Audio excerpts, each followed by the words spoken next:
Oke, Assalamualaikum warahmatullahi wabarakatuh. Perkenalkan, saya Dwi Robani, calon guru penggerak angkatan 11 dari SMK Negeri 5 Pangkal. Hari ini saya bersama Bu Aiwen. Beliau adalah guru mata pelajaran konsentrasi keahlian dari SMK Negeri 5 Pangkal. Selamat pagi Bu Aiwen. Selamat pagi Pak Dwi. Ya. Apa kabarnya hari ini? Tentu saja baik tuh. Ya, alhamdulillah ya Bu Aiwen. Iya. Oke, hari ini kita melaksanakan percakapan pra-observasi ya Bu ya. Iya Pak. Ya, sebelumnya sebelum mengamati jalannya proses pembelajaran di dalam kelas ataupun supervisi kelas. Iya. Oke, Bu Aiwen, izin menyampaikan tujuan diadakannya supervisi itu adalah untuk mengetahui dan juga mengevaluasi jalannya proses pembelajaran yang Ibu lakukan nanti. Dan yang kita lakukan saat ini ya itu adalah pra-observasi sebagai kegiatan awal sebelum Ibu melaksanakan pembelajaran agar lebih siap dan percaya diri, sehingga diharapkan Ibu bisa memberikan pembelajaran yang terbaik bagi murid. Itu ya Bu Aiwen ya. Iya Pak. Oke, kemudian nanti ada beberapa pertanyaan yang saya ingin tanyakan kepada Ibu. Boleh Pak. Yang pertama adalah tujuan pembelajaran. Nah, kira-kira apa tujuan pembelajaran yang ingin Ibu capai ini? Tujuan pembelajaran saya adalah itu peserta didik mampu untuk menyiapkan dan meracik sediaan farmasi, khususnya bentuk sediaan salep. Oke, jadi ada satu tujuan pembelajaran ya yang Ibu ingin capai ya. Iya. Jadi tentang meracik obat ya. Iya. Persediaan obat. Oke. Jadi selanjutnya bagian pengembangan yang ingin Ibu capai atau yang ingin dilakukan pada observasi nanti. Pengembangannya ini kan saya mengambil pembelajaran berdiferensiasi ya. Jadi sebelumnya saya juga sudah melakukan asesmen di awal semester kemarin gitu ya, bahwa pembelajaran saya itu adalah pembelajaran yang berkelompok karena anak didik saya terutama kelas 11 itu 93%-nya menyukai pembelajaran berkelompok, hanya 7% aja menyukai pembelajaran secara mandiri.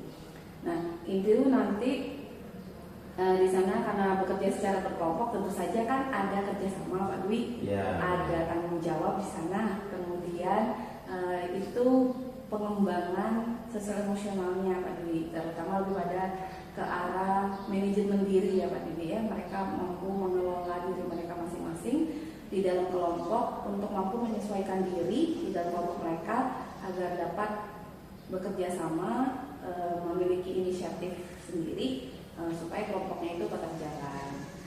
Seperti itu Pak Dwi. Baik Bu Aiwen, jadi tentang manajemen diri ya, yang intinya ya, dan juga pembelajaran berkelompok ya, secara berdiferensiasi. Baik, Bu Aiwen, saya ingin menanyakan tentang modul ajar ya. Jadi kira-kira dalam pembelajaran Ibu nanti itu Ibu menggunakan model pembelajaran yang seperti apa? Pembelajaran saya itu adalah project based learning Pak, atau kita kenal dengan PJBL gitu ya. Anak-anak diminta untuk bekerja secara berkelompok, kemudian tiap kelompok itu juga masih menghasilkan produk yang berbeda gitu ya, seperti ada diferensiasi produk. Terus kontennya juga berbeda, mencari informasi dari berbagai sumber, itu baik dari buku yang sudah disediakan oleh sekolah, kemudian ibu, dan beberapa jurnal penelitian. Dan itu bebas Pak Bayu ya, Pak Dwi, itu bebas. Mereka tidak saya tentukan, tetapi mereka sendiri berkreasi. Selanjutnya modul ajarnya saya menentukan modul ajar yang berdasarkan CP esensial CP saya panjang, jadi saya hanya CP yang itu saja, yang CP esensial saja. Oh ya, baik. Jadi PJBL ya yang diambil ya, dan juga karena CP-nya itu terlalu panjang, jadi kita ibu mengambil yang esensial ya. Iya. Oke, Bu Aywen. Jadi Ibu Aywen pada saat akan melaksanakan pembelajaran nanti itu menggunakan media apa ya, Bu? Media pembelajaran saya itu yang pertama, selain buku, e-book, itu kita juga menggunakan laptop, kemudian Infocus, terus juga kita menggunakan media Canva. Di samping itu juga ada flipbook. Ya, oke, baik. Jadi seperti yang Ibu sampaikan tadi, bahwa ada beberapa pembagian kelompok ya. Ada pembagian kelompok dan juga ada pembelajaran berdiferensiasi ya. Nah, jadi saya ulang lagi ya Bu ya. Jadi Ibu nanti merancang pembelajarannya berdiferensiasi yang terintegrasi dengan kemampuan sosial emosional dan juga menggunakan model pembelajaran PJBL dan juga penugasan serta tanya jawab ya. Iya. Oke, Bu Aywen, kira-kira kapan yang akan Ibu laksanakan untuk pembelajaran ini? Iya, pembelajaran yang akan saya lakukan sesuai dengan modul ajar saya satu kali pertemuan itu Jumat depan Pak, sesudah olahraga. Baik, jadi saya ulangi lagi ya. Nanti supervisinya akan dilaksanakan di hari Jumat depan. Oke, jadi setelah pembelajaran olahraga ya. Oke, baik. Nanti saya akan datang melihat Ibu dan mengobservasi, dan saya meminta izin akan mencatat hal-hal yang terjadi di kelas nanti. Oke, jadi setelah nanti kita sudah melaksanakan observasi, ya, nanti kita akan ketemu lagi dengan saya dan juga pengajar praktik itu ya. Baik, setelah kegiatan observasi, apa yang Ibu ingin dapatkan mungkin? Yang jelas itu adalah masukan ya Pak, sama penguatan. Baik, baik Bu Aywen.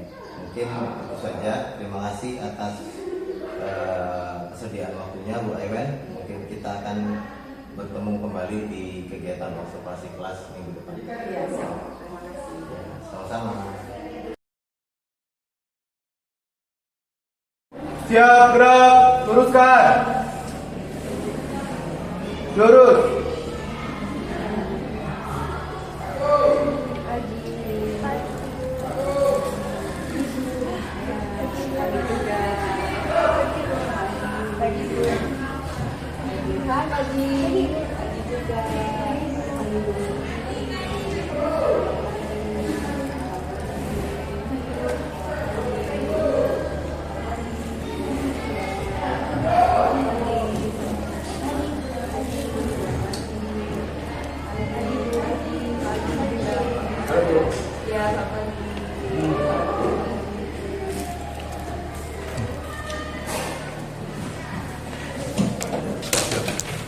Selamat pagi Kak. Pagi Ibu.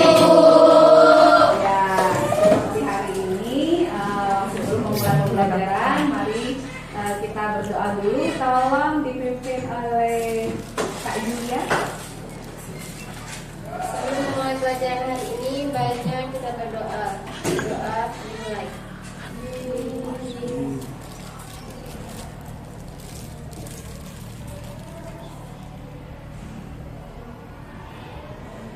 Doa selesai.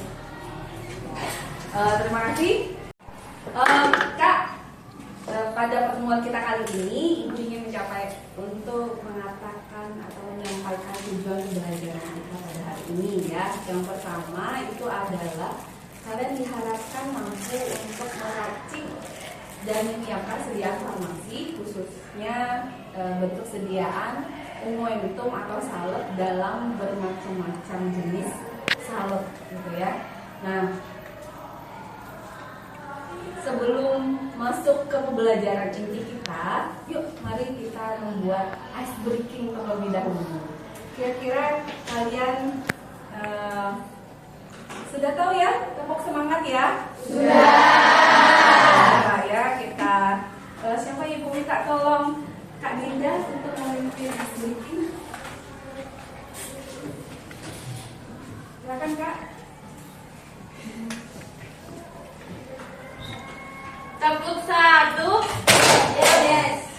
Tepuk 2. Oke. Tepuk 3. Semangat. Tepuk 4. Konsentrasi. Tepuk 5. Siap belajar. Kasih apa? Kasih W, kasih O, kasih W. Wow. Oke. Terima kasih ya. Nah, karena pembelajaran kita ini harus olahraga, jadi kan perlu ada activity gitu ya, supaya yang lemes-lemes itu tetap oke gitu. Nah, sesuai dengan hal-hal yang sudah Ibu sampaikan lewat chat yang ada di grup ya, silakan kalian duduk sesuai dengan kelompoknya. Hari ini kita akan presentasi dari tugas yang sudah diberikan di minggu kemarin. Oke, silakan duduk secara berkelompok.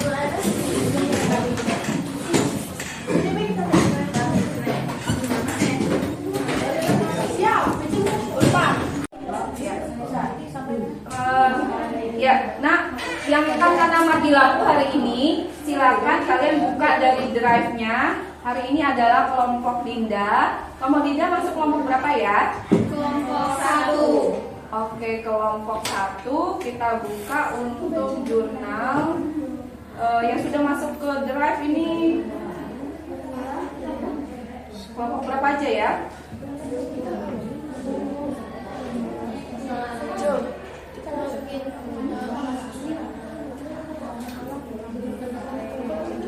Silakan kalian perhatikan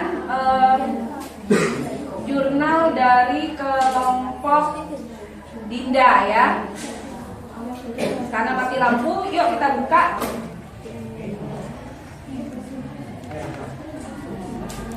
Oke, pertama-tama kami dari tim 1 atau tim cheerleader. Pada kegiatan ke-6 ini judul atau tema kosmetika herbal setengah kadar yang menggunakan bahan baku endemik Bangka Belitung. Di sini saya akan membacakan jurnal kami. Munti Blush merupakan blush on cream dari ekstrak buah kerang munting yang dirancang untuk memberikan tampilan wajah yang memikat dengan rona alami, menggabungkan keindahan warna alami dan manfaat perawatan kulit. Blush on ini menghadirkan tekstur yang halus dan ringan saat diaplikasikan, memberikan hasil yang merona sempurna sepanjang hari. Diperkaya dengan antioksidan dari buah kerang munting. Produk ini tidak hanya memberikan efek glowing yang alami, tetapi juga melindungi dari dan menutrisi kulit. Di sini ada komposisi produk kami. Bahan ekstrak buah kerang munting, propylenglikol, titanium dioksida, nipagin, BHT, beeswax, kaolin, VCO, Twin 80, Span 80, Aquades. Dan fungsi sebagai zat warna, humektan, pigmen putih, pengawet, antioksidan, bahan dasar, dan pengkilap, pelekat dan pengental, emolien, emulgator, pelarut. Selanjutnya akan dijelaskan oleh rekan saya Aura. Baik, di sini ada lembar salep dan aturan pembuatan salep. Peraturan salep nomor 4. Manfaatnya untuk menambah daya tarik, melindungi, memperbaiki sehingga penampilannya lebih cantik dari semula. Untuk menimbulkan rona kemerahan yang alami agar rona wajah kelihatan segar, sehat dan tidak pucat. Formula: bahan ekstrak buah kerang munting, fungsinya zat pewarna, propylenglikol, fungsinya humektan, titanium dioksida, fungsinya pigmen putih, nipagin, fungsinya pengawet, BHT, fungsinya antioksidan, beeswax, fungsinya bahan dasar. Kaolin, pelekat dan pengental, VCO, emolien,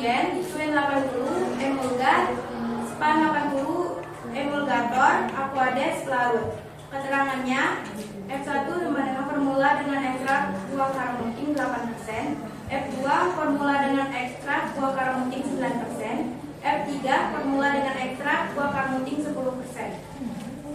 Baik, di sini saya akan menjelaskan bahan dan alat yang akan kami gunakan, yaitu cawan, gelas beker, gelas ukur, bata pengaduk, montir, stempler, timbangan analitik, meter kuet, pipet tetes, pipet ukur, sepatel, toples kaca, kaca objek, lempeng kaca, dan lain sebagainya. Bahan yang digunakan dalam penelitian ini yaitu ekstrak buah karamuting, kaolin, titanium oksidan, Besmak, PCO, Nipagin, BHT, Tuen 80, Sepan 20, Aquades, dan etanol 96%. Baik, prosedur pembuatannya yaitu timbang semua bahan sesuai dengan perhitungan masing-masing pada formula, kemudian fase minyak, beeswax, dan VCO dimasukkan ke dalam cawan penguap, lalu dilebur massa 1 pada suhu 70 derajat Celcius. Fase air, Aquades, dan propylenglikol dimasukkan ke dalam cawan penguap, kemudian dilebur massa 2 pada suhu yang sama 70 derajat Celcius. Lalu ekstrak dicampur pada massa 2 hingga homogen. Selanjutnya, mencampurkan kedua fase ke dalam mortir yang telah dipanaskan terlebih dan ditambahkan emulgator Clean 80 dan Span 80 sambil digerus cepat hingga bahan homogen dan diproses basis krim. Setelah terbentuk, basis krim ditambahkan BHT, titanium dioksida, kaolin, dan nipagin. Gerus hingga homogen, setelah itu pindahkan ke wadah atau pot krim. Buah karamuting dipetik dan diambil buah yang telah matang. Proses pembuatan simplisia buah karamuting terlebih dahulu dibersihkan dari kulitnya disortasi basah. Dilakukan pencucian, setelah itu dilakukan pengeringan dengan sinar matahari yang dijemur dengan ditutupin kain hitam mulai dari pukul 7 sampai 10. Setelah buah karamuting kering, akan dilakukan sortasi kering. Buah yang telah kering kemudian di blender dan diayak hingga halus agar saat diekstraksi senyawa akan tertarik semua oleh pelarut. Simplisia yang telah dikumpulkan dilarutkan dengan pelarut 96% dengan perbandingan 1:3. Simplisia buah karamuting yang telah dilarutkan akan dimaserasi setiap 24 jam. Disaring untuk diambil filtranya dan digantikan menggunakan yang baru. Dilakukan berulang selama 3 hari. Setelah maserasi kemudian diuapkan menggunakan rotary evaporator sehingga menghasilkan ekstrak yang kemudian diletakkan pada wet bed agar menjadi ekstrak kental.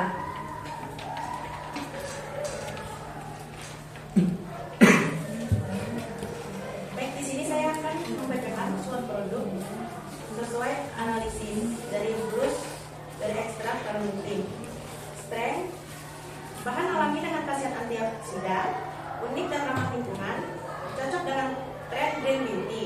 Weakness, keterbatasan bahan baku, karamuting kurang dikenal sebagai bahan kosmetik, potensi harga lebih tinggi. Opportunity, tren kosmetik alami semakin populer, dapat dipromosikan dengan mudah di media sosial. Thrift, tren kecantikan cepat berubah, fluktuasi harga bahan baku.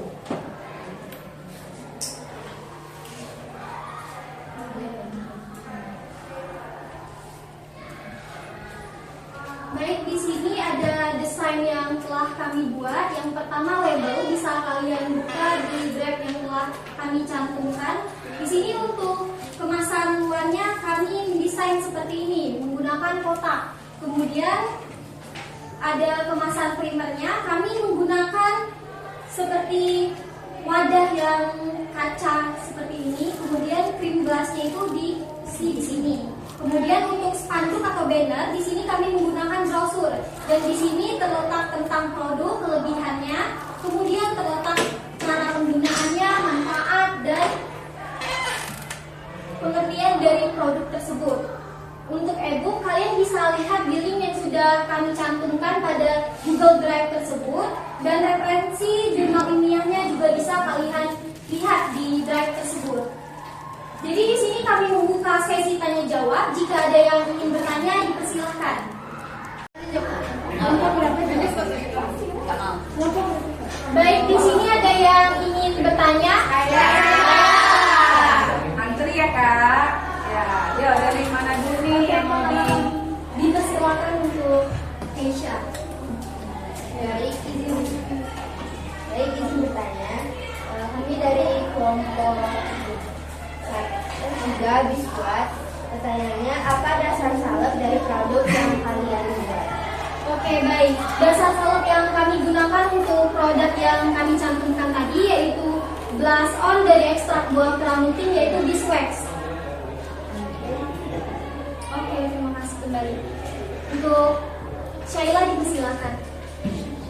Baik, perkenalkan kami dari kelompok 5. Saya ingin bertanya bagaimana cara ekstrak buah keramuting mempengaruhi warna dan tekstur blush on.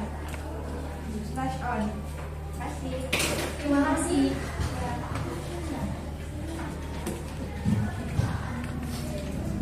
Oke, baik. Di sini saya izin menjawab. Tadi kan sudah dijelaskan oleh rekan saya yaitu Anisha, bagaimana cara buah keramunting tersebut bisa termasuk dari ngambil ekstraknya itu untuk produk kami tersebut. Yang pertama-tama, buah keramunting tersebut dipetik dan diambil buah yang telah matang. Kemudian proses pembuatan simplisia buah keramunting terlebih dahulu. Dibersihkan dari kulitnya, disortasi basah. Kemudian dilakukan pencucian, setelah itu dilakukan pengeringan dengan sinar matahari yang dijemur dengan ditutupi kain hitam. Misalnya mulai dari pukul jam 7 sampai jam 10. Setelah buah keramunting kering akan dilakukan sortasi kering. Buah yang telah kering kemudian di blender dan diayak hingga halus agar saat diekstraksi senyawa akan tertarik oleh pelarut. Kemudian simplisia yang telah dikumpulkan dilarut dengan pelarut 96% dengan perbandingan 1:3. Simplisia buah keramunting yang telah dilarutkan akan dimaserasi setiap 24 jam. Disaring untuk diambil filtratnya dan digantikan menggunakan yang baru. Dilakukan berulang selama 3 hari. Setelah maserasi kemudian diuapkan menggunakan rotary evaporator sehingga menghasilkan ekstrak yang kemudian diletakkan pada water bed agar menjadi ekstrak kental.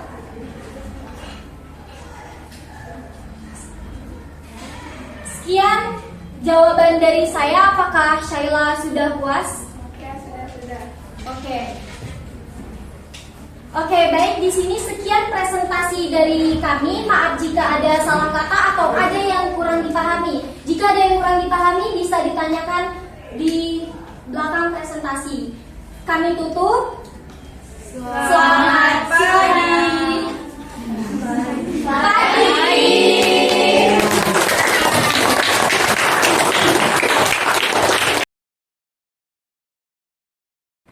Selamat pagi Bu Aiwen, apa kabar? Selamat pagi Pak. Baik Pak. Ya, oke. Bu Aiwen, setelah seminggu kemarin kita sudah melaksanakan observasi ya. Iya. Bagaimana nih perasaan Bu Aiwen selama dan setelah observasi kemarin? Pas observasi berlangsung itu saya cukup excited ya Pak ya, dan bergembira karena tujuan pembelajaran saya pada pertemuan kemarin itu tercapai. Baik, jadi rancangan pembelajaran yang Ibu rancang kemarin waktu pra observasi ya, apakah sesuai dengan yang Ibu inginkan? Iya Pak, sudah sesuai tadi yang saya bilang gitu. Saya excited dan gembira karena jalannya pembelajaran itu sudah sesuai dengan skenario yang ada di dalam modul ajar. Oke, baik. Jadi kira-kira apa yang ingin Ibu kembangkan lagi dari pembelajaran Ibu?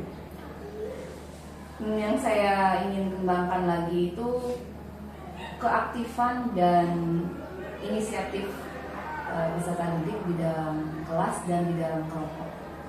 Baik, jadi dari kegiatan pra observasi yang dulu itu sudah dilaksanakan ya, yang ingin diobservasi itu adalah keaktifan dan partisipasi murid ya dalam pembelajaran.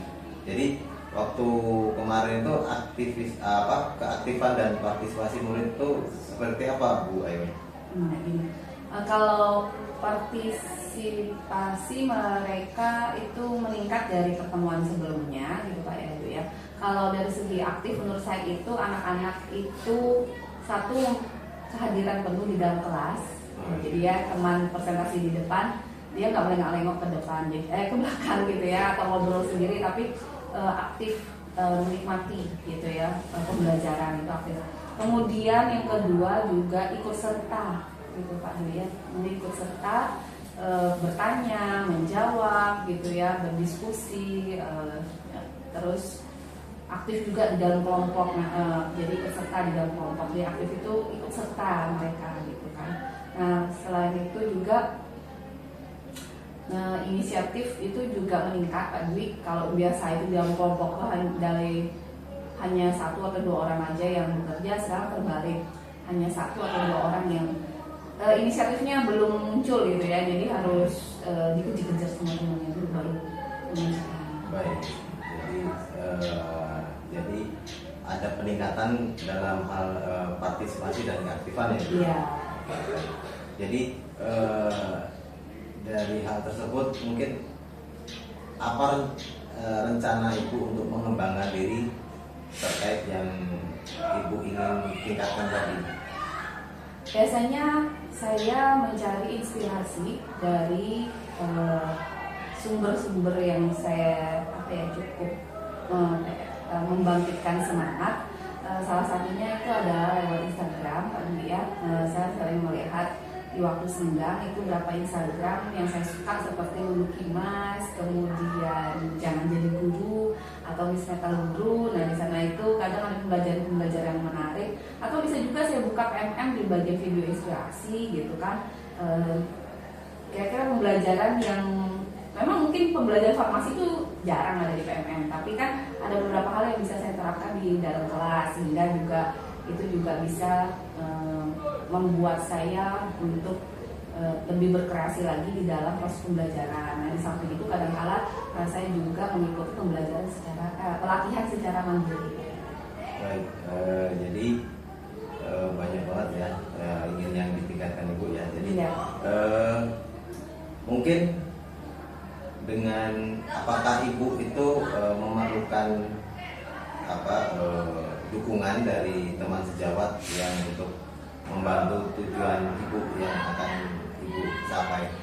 Oh tentu Pak, terutama misalnya Bu Nurul gitu ya, saya banyak belajar dari Bu Nurul, terutama dalam segi teknologi gitu Pak Dwi ya, misalnya bagaimana membuat misalnya mungkin brosur gitu ya, atau aplikasi lain yang memang Bu Nurul itu lebih update gitu dibandingkan saya. Oke, baik.